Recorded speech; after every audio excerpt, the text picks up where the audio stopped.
Assalamualaikum warahmatullahi wabarakatuh. Pada video kali ini, saya akan membahas mengenai kromatografi kertas.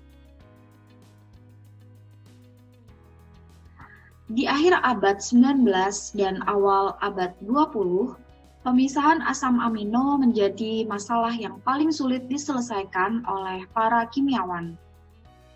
Kemudian seorang kimiawan Inggris bernama Richard Lawrence Millington Synge pada tahun 1944 adalah orang pertama yang menggunakan metode analisis asam amino dengan kromatografi kertas. Kromatografi kertas diterapkan untuk analisis campuran asam amino karena asam-asam amino memiliki sifat yang sangat mirip dan larut di dalam air, serta tidak mudah menguap, sehingga pemisahan asam-asam amino dengan menggunakan metode destilasi tidaklah cocok.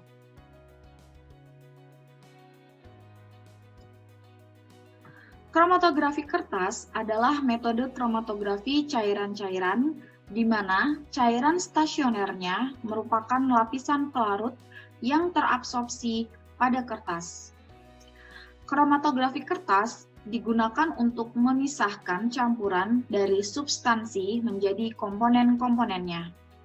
Fase diam yang digunakan pada kromatografi kertas adalah kertas serap, dan fase geraknya adalah pelarut atau campuran pelarut yang sesuai. Prinsip kerja dari kromatografi kertas adalah berdasarkan perbedaan distribusi senyawa fase diam dan fase gerak. Campuran akan terpisah karena adanya proses migrasi yang dinamis dalam suatu sistem yang terdiri dari dua fase. Pemisahan dengan menggunakan kromatografi kertas terjadi karena perbedaan kelarutan zat-zat dalam pelarut serta perbedaan penyerapan atau adsorpsi kertas terhadap zat-zat yang akan dipisahkan. Metode kromatografi kertas dibagi menjadi dua.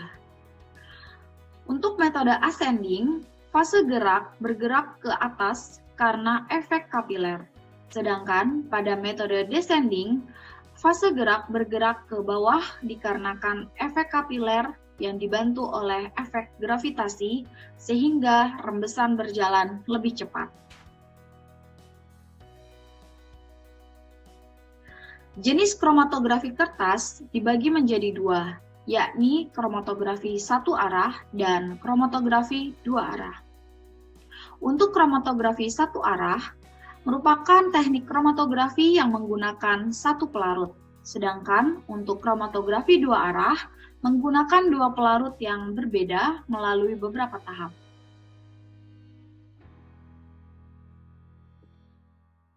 Nilai RF atau retardation factor merupakan perbandingan jarak antara migrasi komponen dengan jarak migrasi eluen. Nilai RF menunjukkan identitas suatu senyawa karena nilai ini karakteristik untuk suatu senyawa pada pelarut tertentu. Rumus dari nilai RF adalah jarak dari garis awal ke pusat noda dibagi jarak dari garis awal ke garis akhir pelarut. Faktor yang mempengaruhi harga RF antara lain pelarut, di mana perubahan yang sangat kecil dari komposisi pelarut akan menyebabkan harga RF berubah. Perubahan suhu. Dengan adanya perubahan suhu, dapat menyebabkan perubahan koefisien partisi dan kecepatan alir. Ukuran bejana. Volume bejana mempengaruhi homogenitas standar sehingga berdampak pada kecepatan penguapan pelarut dari kertas. Jenis kertas. Pori-pori kertas dan ketebalan kertas akan mempengaruhi perambatan sehingga berpengaruh terhadap nilai RF. Sifat campuran. Karakteristik komponen yang akan dipisahkan mempengaruhi nilai RF karena kelarutan dalam eluen dan partisi komponen-komponen tersebut di antara fase diam dan fase gerak berbeda-beda, sehingga RF dari masing-masing komponen akan berbeda pula. Tahap pelaksanaan dengan menggunakan kromatografi kertas, yakni yang pertama, kertas dipotong-potong sesuai dengan ukuran yang diinginkan, diberi tanda garis awal dan garis akhir pada ujung-ujung kertas. Kemudian sampel ditotolkan pada salah satu ujung kertas, yaitu di garis awal.